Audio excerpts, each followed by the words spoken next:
Hey everybody, welcome back. Thanks for stopping by. Today we're going to paint this fun nativity painting. I hope you can join me and let's get started on all the fun. And I'm going to have my usual colors. I have white, I have yellow, I have red, I have green, blue, brown, and black. And it's a little overkill because I usually just keep these on hand, these colors on my plate. But for this one, you don't really need the red and the yellow unless you really want those colors, or the brown. So this is mainly a lot of blue, green, and white, and some black, and you'll see that at the end. Thanks for joining me today. I'm going to be painting this nativity painting, and I want to show you how to paint the background. So I'm going to start off with the background, and when I do this with my paint party friends, I usually will draw it out, so we kind of have to paint around Mary and Joseph and baby Jesus in the stable. But I'm going to show you this way. I'm going to start painting the background, and I'm going to start with a blue and a little green so I can make that darkness in the background so that the stars can really shine against that dark background. And I'm going to gradually mix in a little bit more green as I get to the midway point.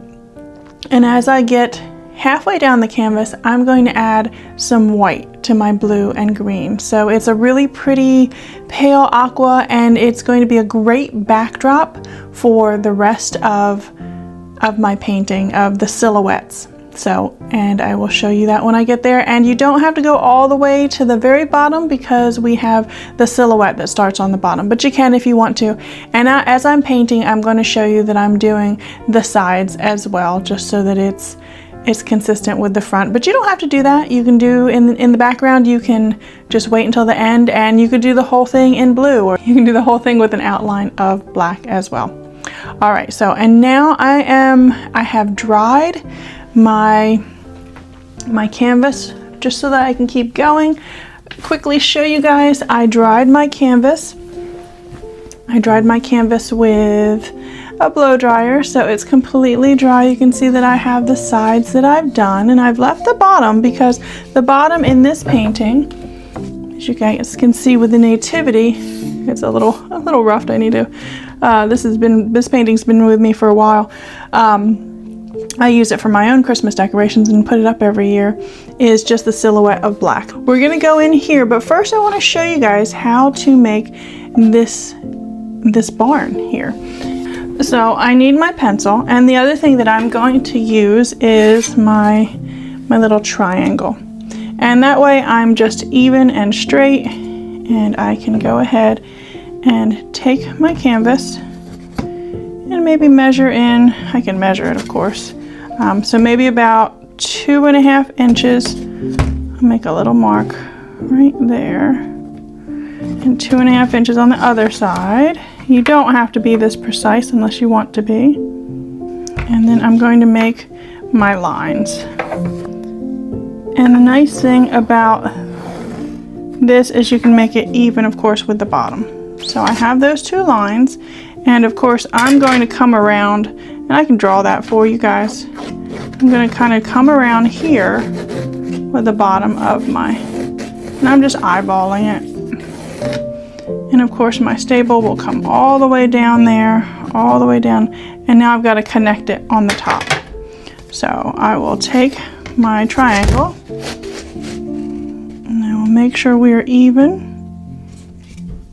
and I can come right across. I'm going to measure into the middle, and if you had a template for this, it would be easier, that I do have at home. So I have this at 3 inches, and I'm going to make that the middle. I'm going to go across, and I'm going to go across again so I can make the top. I know this looks very architectural, but it's just a house. So then I'm going to make a straight line up and down, and I'm just taking advantage of having this triangle in my hands. I'm going to go this way. Of course, you can just, again, I could just eyeball this too. Make that straight. And the other thing that I have on here is this little triangle, this little angle here. And then I'm going to just draw this because I have baby Jesus here. And it's just a really, you can make, you see that? Kind of looks like a person. A person praising, very happy. Just keep that across the way, and then just a little lump, like a little bread oven, like a little bread in the oven kind of roll. Okay, and then for Joseph, because this is Joseph over here, I'm going to draw him in. And he is sitting here. Put his little arm here, his little round hand, and he's got the beard, the angled face. Give him a head, give him the back of his shoulder. And he's kind of angled in here. And that's, give him his arm a little bit. Okay, so that's Joseph. And then I have Mary. And she's got her arms in prayer as well here. And then I'm going to give her a rounder face. And I'm going to make her thing that she wears on her head. I don't know what that's called right now as I'm drawing, but I think I've made her a little big, so I'm going to erase, and since this is nice and dry, it erases really well. Make her arm maybe a little bit bigger, and then the back of her. Alright, so I have that in there. And then I'm also going to make some grass here, but I will show you. All right, so first thing that I do is I will take my black and I will paint in everything. So as we fill in the silhouettes with black paint, I wanted to share with you today the heart behind my nativity painting and the true meaning of Christmas. As we celebrate the season, it's easy to get caught up in gifts, decorations, traditions, but Christmas is so much more than that. It's the story of God's incredible love for us. Over 2,000 years ago, He sent His Son Jesus to be born in the humblest of places to bring hope, peace, and salvation to the world. So this story isn't just about a manger, it's about love in its purest form. A love so deep, it changes everything. So this is inspired by Matthew 22:37-39. I'm going to reflect on Jesus' answer to the Pharisees about the greatest commandment. In Matthew 22, we see a moment where Jesus is asked a big question. What's the greatest commandment? The religious leaders of his day were trying to trap him with their questions, but Jesus gave a wise and simple answer. Love the Lord with all your heart, soul, and mind, and your neighbor as yourself. This response from Jesus is profound because it sums up everything about faith in just two principles, loving God and loving others. Let's think about that first commandment. Love the Lord your God with all your heart, soul, and mind. What does that look like? For me, it's about intentionally growing my relationship with Him. One way I do this is spending quiet time in His Word. The Bible is such a beautiful gift. It's like a love letter from God. When I take time to read it, I'm reminded of His promises and His faithfulness. As we look at the centerpiece of this painting, the Nativity, let's talk about the second part of Jesus' answer. Love your neighbor as yourself. This can be so challenging, can't it?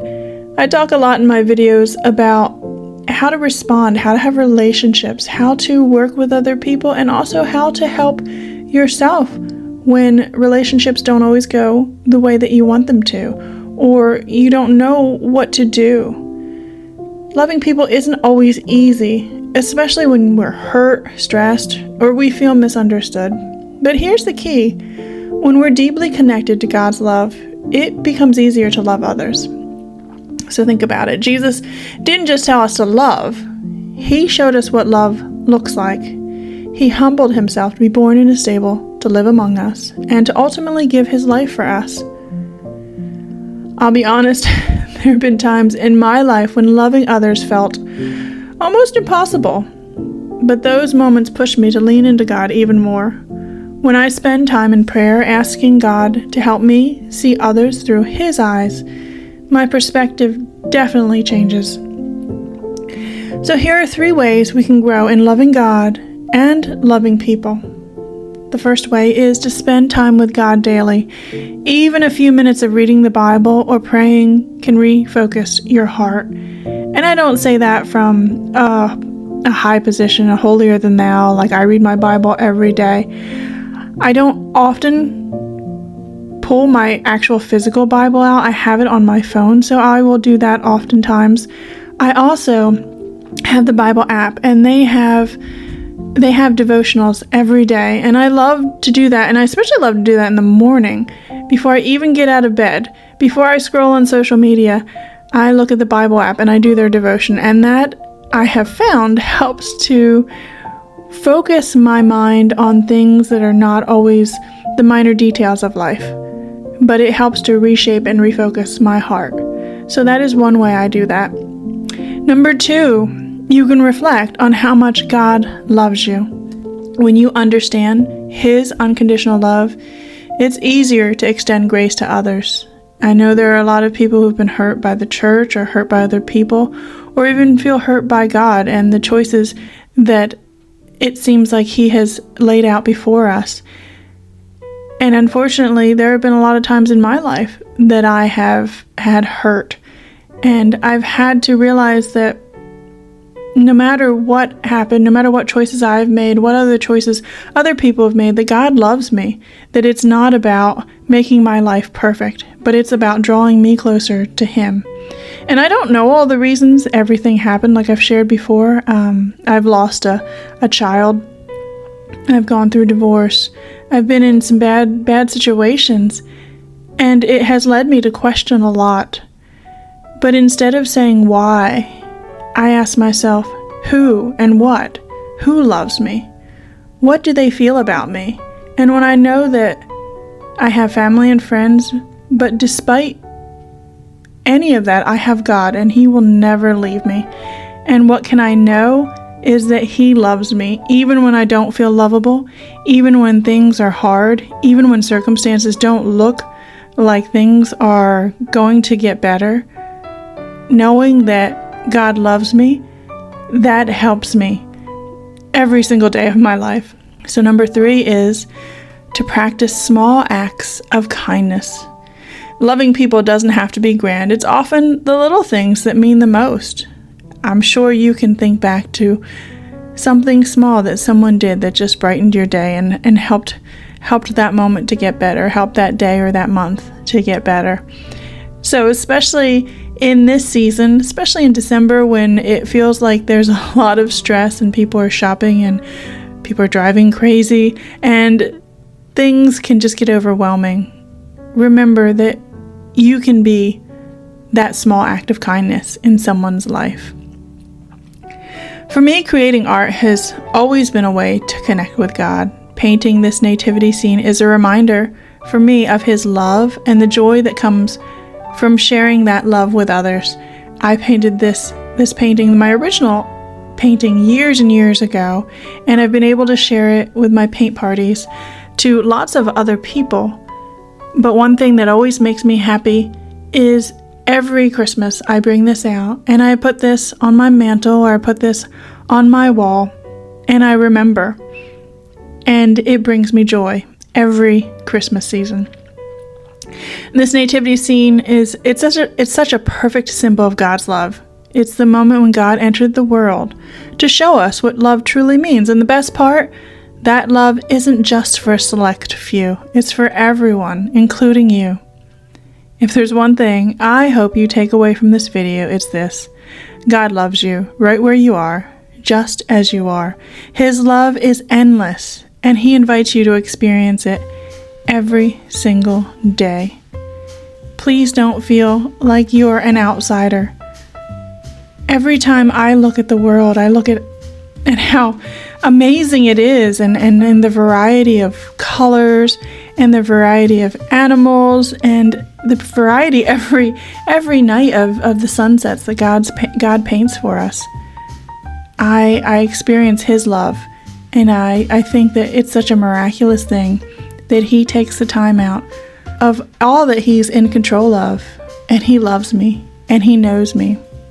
And my prayer for you as you reflect on what this season means is that you remember that God loves you, and he can meet you right where you are.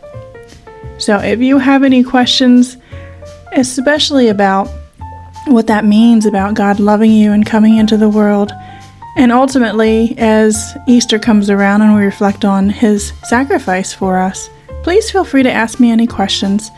I'm no theologian,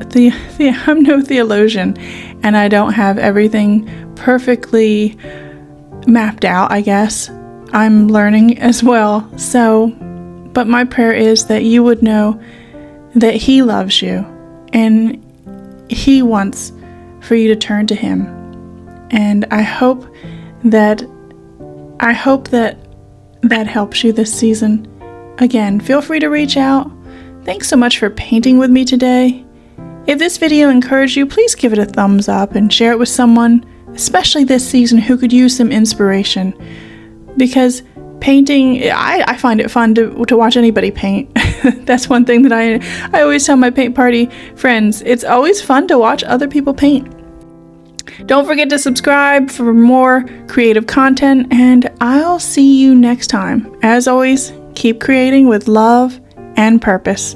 All right, see you next week.